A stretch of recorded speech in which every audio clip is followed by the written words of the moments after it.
Assalamualaikum warahmatullahi wabarakatuh. Salam Wibawa Mukti Kertaraharja. Bersama saya Rahmat Hidayat Mulis.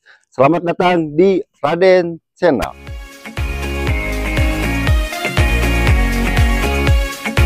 Potensi wilayahnya hortikultura banyak sih pertanian yang memang ada kawinnya yang lainnya diteruskan. Tunggu apa lagi? Paradigma si petaninya itu sendiri kalau kita berkaca ke belakang mungkin bisa lebih dari 20%.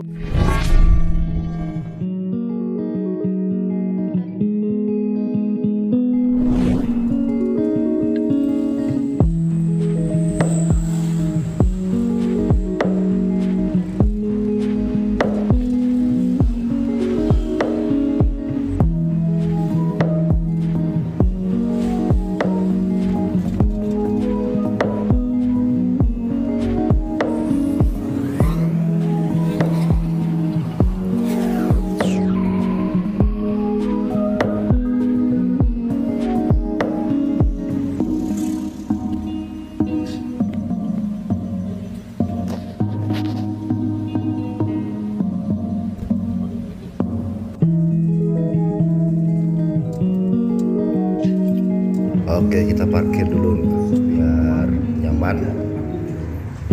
Kita dapat ke bagian parkir di basement. Oke, cari parkir aja dulu. Ini teman-teman udah ngumpul nih.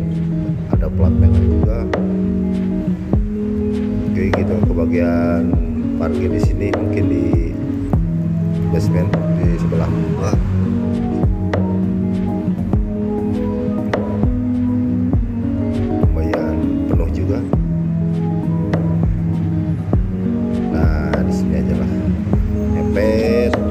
Mepet di sini biar aman aja, asal aman aja. Oke, alhamdulillah kita dapat parkir.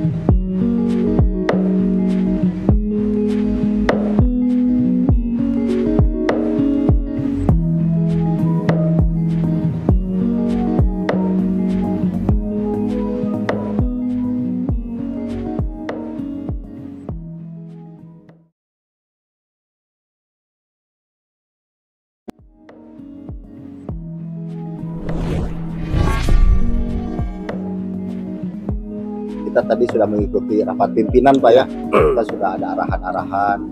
Sebenarnya bisa dijelaskan, Pak, untuk petani milenial ini itu seperti apa sih cara pengrekrutan sampai kita alur komunikasinya? Bisa dijelaskan nggak sedikit? ya. Jadi mungkin sedikit ya,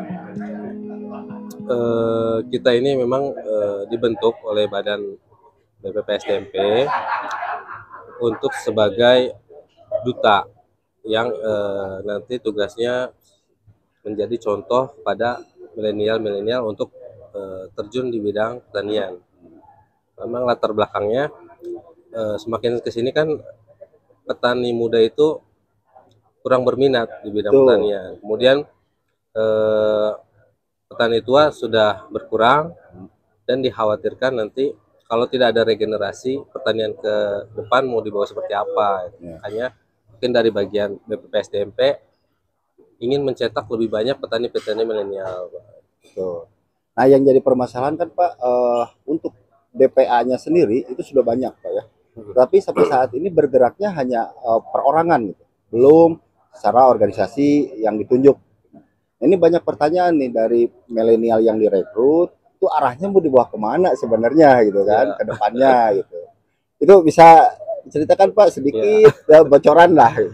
Ya, kalau dari duta petani andalannya ya memang berarti kan udah andalan ya, udah memang benar-benar sukses di bidangnya. Nah, di dalam DPA ini itu malah dijadikan contoh juga. Atau bisa dijadikan nanti sebagai narasumber atau motivator untuk nanti di program-program yang diadakan BPPS DMP. Kan yang sekarang sudah jalan ada program YES, yang ambasador atau apa program petani milenial, yang saat ini di Jawa Barat itu sudah ada empat wilayah, empat daerah yang mengadakan program ini. Ada Subang, Sukabumi, Tasikmalaya, sama mana satu lagi? Subang, Sukabumi, Tasikmalaya, Bandung ya. Bandung ada. Ya, jadi program YES ini memang nanti sebagai DPA itu sebagai pemberi fasilitator arahan untuk memberikan pelatihan-pelatihan mengenai sumber daya manusia atau mengenai informasi yang sudah dimiliki di DPA. Nanti DPA kan sudah berpengalaman ya Pak ya. Tuh. Nah, kemudian nanti arahnya memang diadakannya DPA ini menjadi apa ya? Menjadi bahan supaya mengangkat pertanian supaya lebih tinggi lagi. Supaya tadi semua bergerak di bidang atau semua milenial tertarik di bidang pertanian.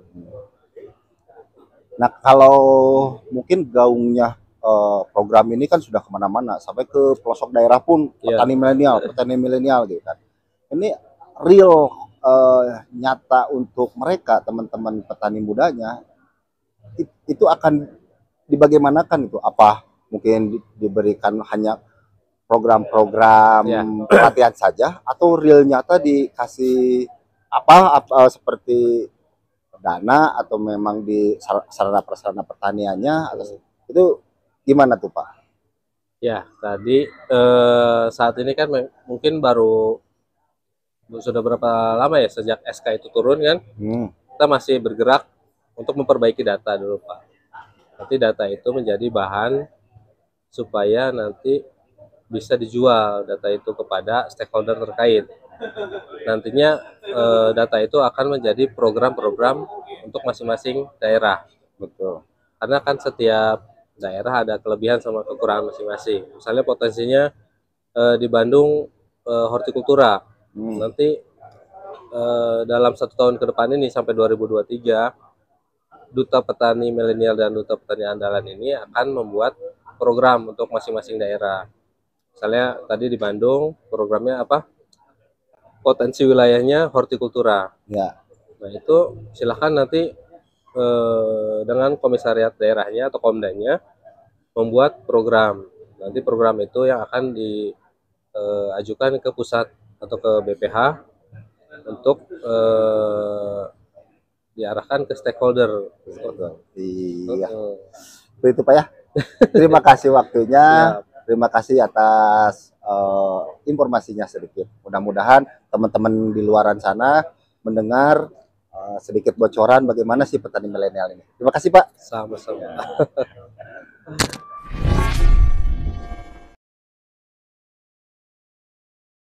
Ini kan gini Kak Iwan, permasalahan di kita, terutama di KBB lah ya, banyak petani yang petani muda lah.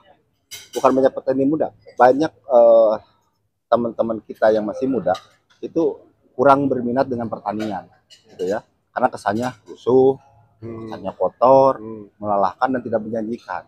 Menurut kacamata Kang Iwan itu seperti apa? Ya bisa benar bisa enggak juga. Bisa Tapi benar, kalau di sektor pertanian khususnya di sayuran gitu, itu tidak berlaku sebenarnya. Generasi di sektor itu banyak yang sekarang anak-anak muda yang terjun di sektor-sektor pertanian, terutama sekarang kan pangsa pasarnya terbuka, itu mau sejalan dengan perkembangan khususnya nih di Lembang ya, perkembangannya pariwisata, nah berkembang juga sektor-sektor itu, pasar-pasar untuk hasil pertanian gitu ya, terutama sayuran gitu. Itu di sama anak muda ya digelutinya. Nah, seperti itu. Nah, sejauh ini dari profit atau income yang dihasilkan itu menjanjikan di pertanian apa di sektor industri lain? Pertanian, Pertanian ya? kalau sekarang pertanian itu keuntungannya ya bisa lebih dari 20% kalau keuntungan Dari pertanian. itu. Tapi di sektor-sektor itunya, sektor-sektor kan sekarang yang banyak digeluti itu ya sektor-sektor tradingnya gitu kan. Tradingnya. Saya ngisi-ngisi ke perkembangan hotel-hotel di Kota Bandung yang terus berkembang, dan itu kan jadi sektor pasar Pasar tersendiri pertanian kan, ya. pertanian. Berarti bisa terbantahkan ya sebetulnya Wah, bahwa pertanian itu Pertanian. masa depannya suram terbantahkan iya. sebenarnya. Nah itu. Oke, saran-sarannya buat para petani yang petani muda yang berminat untuk bertani Ya sarannya mah harus terjun langsung aja lah. harus terjun langsung. Memulai dulu lah gitu ya. Mulai dulu lah, nanti kan kelihatan juga nih polanya gitu, Betul. arahnya gitu. Berarti harus bangga jadi petani. Nah, bangga. Oke, bangga jadi petani. Bangga jadi petani. petani.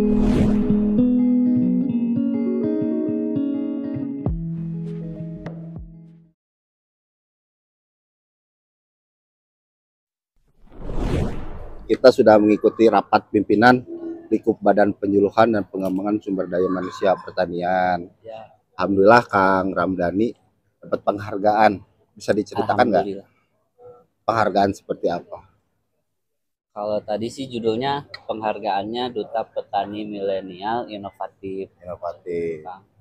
Jadi dan jadi motivasi lah buat kita ya para DPM supaya bisa berkarya lagi di dunia pertanian lebih baik. Betul, betul, betul. Nah, sejauh ini kan gini Pak Ramdhani, banyak asumsi bahwa petani kita itu kucel, Ya, miskin, ya. terus capek melelahkan lah ya. Menurut Kang Ramdhani sendiri gimana komentarnya? Memang secara umum wajah pertanian masih Masih umumnya seperti itu ya. betul. Tapi buat saya mungkin karena saya awalnya bukan dari pertanian ya Kang ya.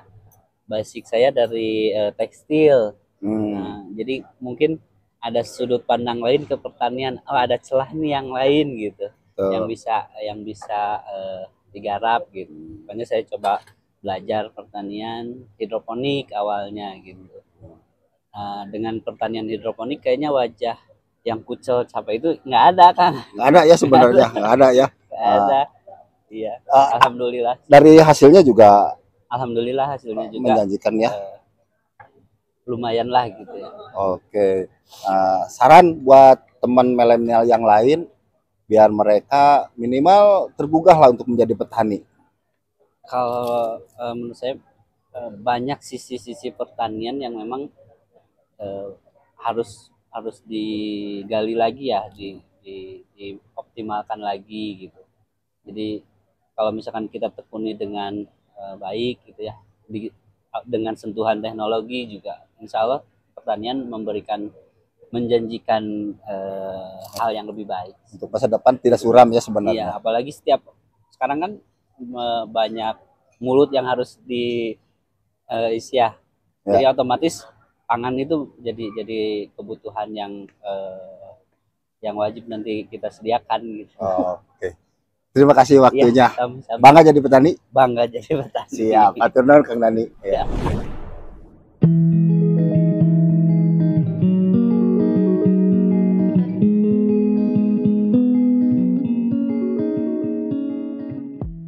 Ini Kang Isan, itu ada petani itu kan terkesan apa kotor ya, melelahkan, terus masa depannya suram. Itu menurut Kang Isan seperti apa dari kacamata Kang Isan? Berdasarkan pengalaman ya, sebenarnya melihat sesuatu itu pasti kan ada pro dan kontra. Jadi ada yang positif, ada yang negatifnya. Saya pun ketika awal melihat petani ya paling dulu pun ayah saya sebagai seorang petani kan, datang ke kebun pakai sepatu boot dengan tanah, kelihatannya kurang dibandingkan dengan orang yang kerja di kantoran dengan bangunan yang tinggi mewah. Mungkin gajinya dan pendapatnya akan berbeda kan gitu awalnya. Dan ketika itu pun akan ditentukan harganya oleh tengkulak, seperti tadi di pengarahan di rapat kan. Pasti harganya akan ditentukan oleh si stakeholder lah yang lainnya kan gitu, yang customer. Tapi setelah beberapa tahun kemudian saya ada keinginan ingin mencoba masuk ke pertanian, meskipun saya bukan basic pertanian, karena ada keinginan dan ada kemauan yang tinggi ingin mencoba, meskipun ya harus tanya A, tanya B, tanya C, nyari berbagai literatur. Tapi ketika kita praktekkan berbeda dengan yang saya bayangkan dahulu gitu. Oh gitu. Jadi nggak harus, sebenarnya bertani itu nggak harus dengan ya becek-becekan kan, Kotor-kotoran gitu ya. kotor-kotoran itu loh. Tapi ada metode-metode tertentu yang mungkin bisa membuat paradigma orang melihat pertanian ini berbeda. Salah satunya tadi kan hidroponik gitu kan. Itu pun salah satu yang bisa mendobrak lah bahwa pertanian tidak kotor gitu kan, nggak harus kotor-kotoran kan gitu. Ataupun hatta dengan tanah pun itu kan berbagai metode pertanian banyak kan gitu. Betul. Nah, salah satu tadi kan ada smart farmingnya, yang lainnya, yang itu bisa mendobrak bahwa pertanian itu kotor. Sehingga kesimpulan bagi saya, ketika masuk dan mencoba mempraktekkan sendiri, pertanian itu sangat luar biasa.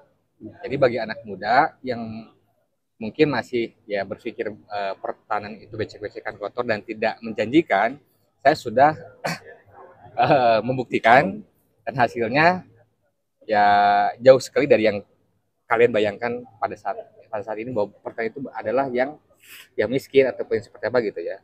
Bahwa saya udah mencoba membuat sistem, bikin kelompok taninya, bikin pertaniannya, langsung direct kirim ke hotel, dan hasilnya pun yang sangat menjanjikan seperti itu.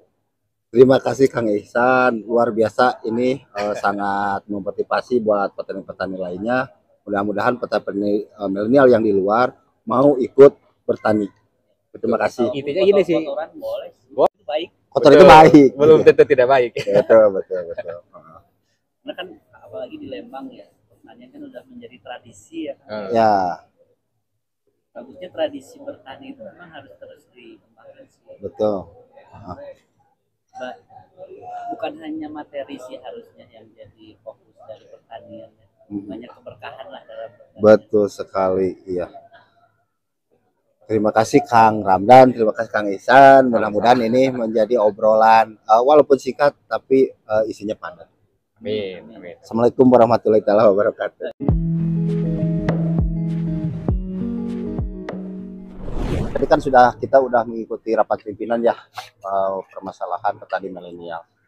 Ada asumsi, ada semacam pendapat lah kalau petani itu kotor, melelahkan, capek dan lain-lain. Nah ini menurut kacamata Kang Riki, bisa berkomentar nggak sedikit? Petani kotor melelahkan. Nah itu. Sebenarnya bagi saya mah enggak ya.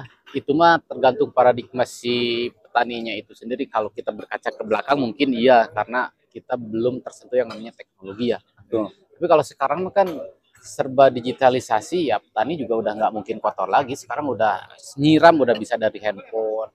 Terus ya semuanya sudah serba digital lah. Jadi paradigma petani kotor, leseh dan lusuh itu bagi saya sekarang udah enggak. Karena bagi saya sekarang petani itu keren. Petani itu bisa menghasilkan profit dimanapun kita berada dengan hidupnya digitalisasi itu. Betul, terbukti Kang Riki sudah bisa ekspor ya. Alhamdulillah. Bunga pot ya. Bunga pot ya. Ini Mas Aldi juga nih udah ekspor. Kang Ali juga ini pengusaha suplen gitu ya. Nah ini ada ini nggak seruan buat petani-petani di luar, milenial di sana yang memang mau bergabung, harus memulainya dari mana gitu? Bergabungnya untuk bertani ya, karena kita sudah stok petani kita nih udah mulai berkurang gitu. Sebenarnya buat generasi-generasi muda itu jangan takut untuk bertani, jangan ya paradigma yang tadi itu harus mulai dikesampingkan. Karena kita sebagai kaula muda itu otomatis pertanian kita itu maju dan mundurnya pertanian kita ke depan itu adanya di kita sebagai generasi muda. Justru harus semangat kita harus memiliki semangat yang tinggi untuk bertani, entah itu di pangan, mau tanaman hias, mau produknya itu buah-buahan atau apapun itu. Pokoknya semangat untuk bertani mulai dengan hati. Oke, mulai dengan hati. Mulai dengan hati. Camkan teman-teman, mulai dengan hati.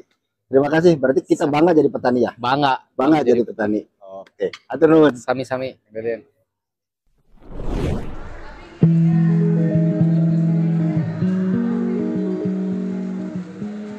Teh Bella, ini kan ada pendapat nih, petani di Lembang gitu, khususnya di Kabupaten Bandung Barat, katanya lusuh, kotor, miskin. Nah, pendapat Teh Bella sendiri seperti apa?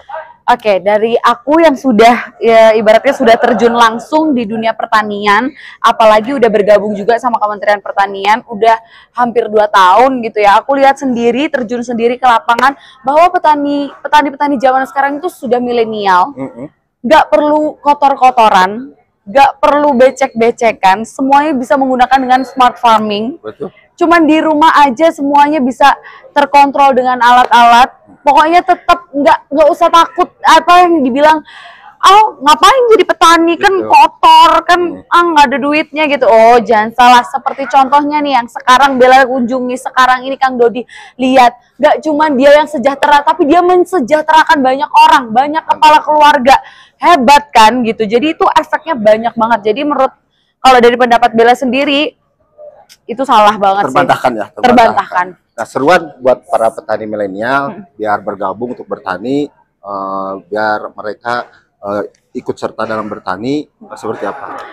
Nah, untuk para milenials yang ada di luar sana, mungkin ya masih bingung. Kadang kan ada yang pikiran, aduh mau lulus SMA tuh mau kuliah, apa kerja dulu ya gitu kan. Tunggu apa lagi gitu? Ini udah dikasih fasilitas yang keren banget sama pemerintah daerah gitu. Jadi jangan ragu-ragu, mungkin nih ya, kalau misalkan Bella yang ada di Bandung Barat, Bella udah daftar nomor pertama sih itu. Mantap. Keren banget. Pokoknya semangat terus buat para milenial, dan jangan lupa hapus buang jauh-jauh yang namanya petani itu lusuh dan miskin. Oke. Bangga jadi petani. Bangga jadi petani. Oke, terima kasih Teh Bella ya. Terima kasih. Oke, terima kasih.